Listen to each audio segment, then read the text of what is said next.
Selamat pagi ya teman-teman. Assalamualaikum warahmatullahi wabarakatuh. Jumpa lagi dengan saya di Sari Agung Channel. Pada kesempatan hari ini saya akan berbagi cerita kepada teman-teman, atau mungkin ada pertanyaan dari teman-teman. Kalau menggunakan sistem bioflok itu apakah airnya selalu dikuras atau dikurangi? Kalau saya kurangi sedikit aja ya teman-teman.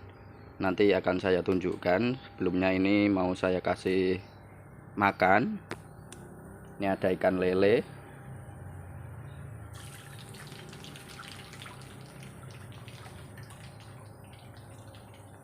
Untuk pakannya ini selalu saya bibis ya teman-teman. Kenapa harus dibibis? Ya nanti pada video selanjutnya akan saya tunjukkan atau mungkin akan saya jelaskan kenapa harus dibibis.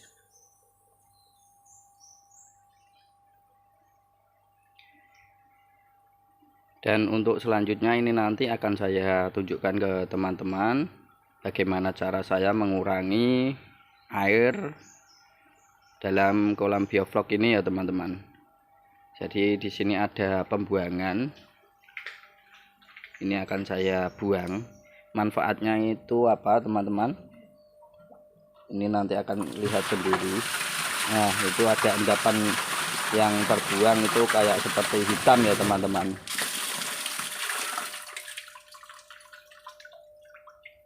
Jadi ada endapan seperti hitam itu adalah proses dari fermentasi yang tidak terbentuk atau proses dari bioflok yang tidak terbentuk.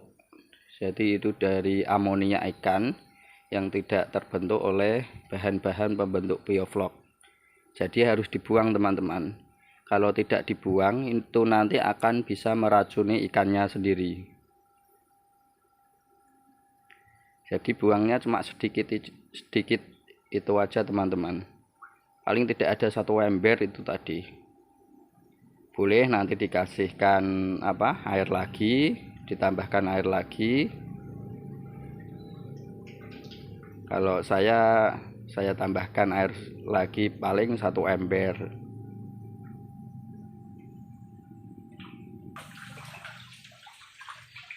Ini semua setiap kolam itu saya kurangi ya teman-teman.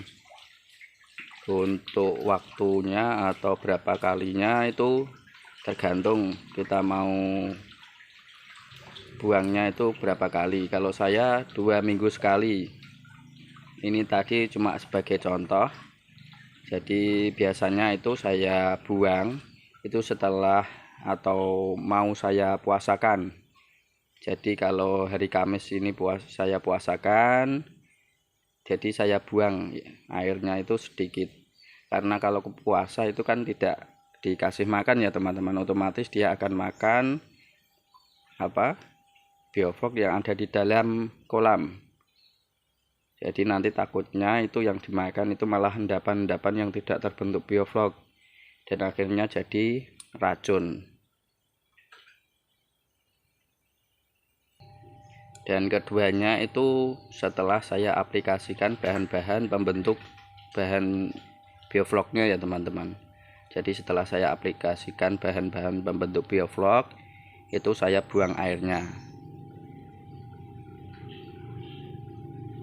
sedikit aja ya teman-teman. Jadi tidak ada satu ember.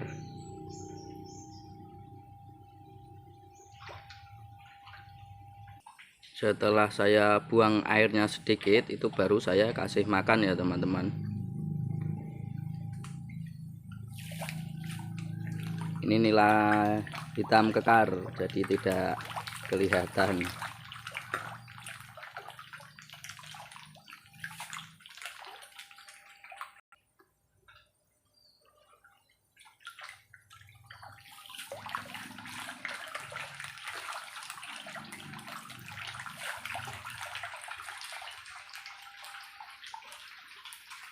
Jadi kalau tidak dibuang airnya biasanya nafsu makan ikan itu juga berkurang teman-teman.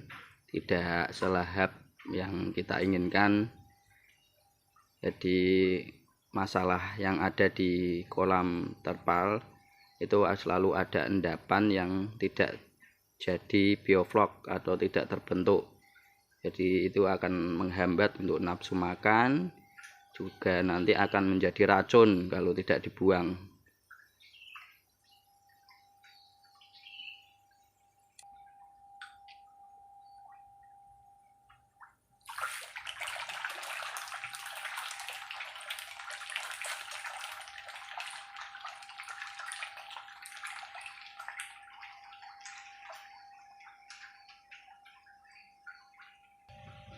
Seperti itu ya teman-teman, yang bisa saya berbagi kepada teman-teman.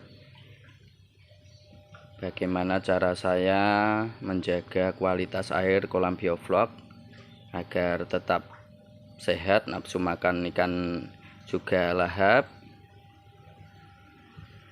Jadi caranya seperti itu, membuang sedikit air endapan yang ada di bawah kolam yang tidak terbentuk bioflok.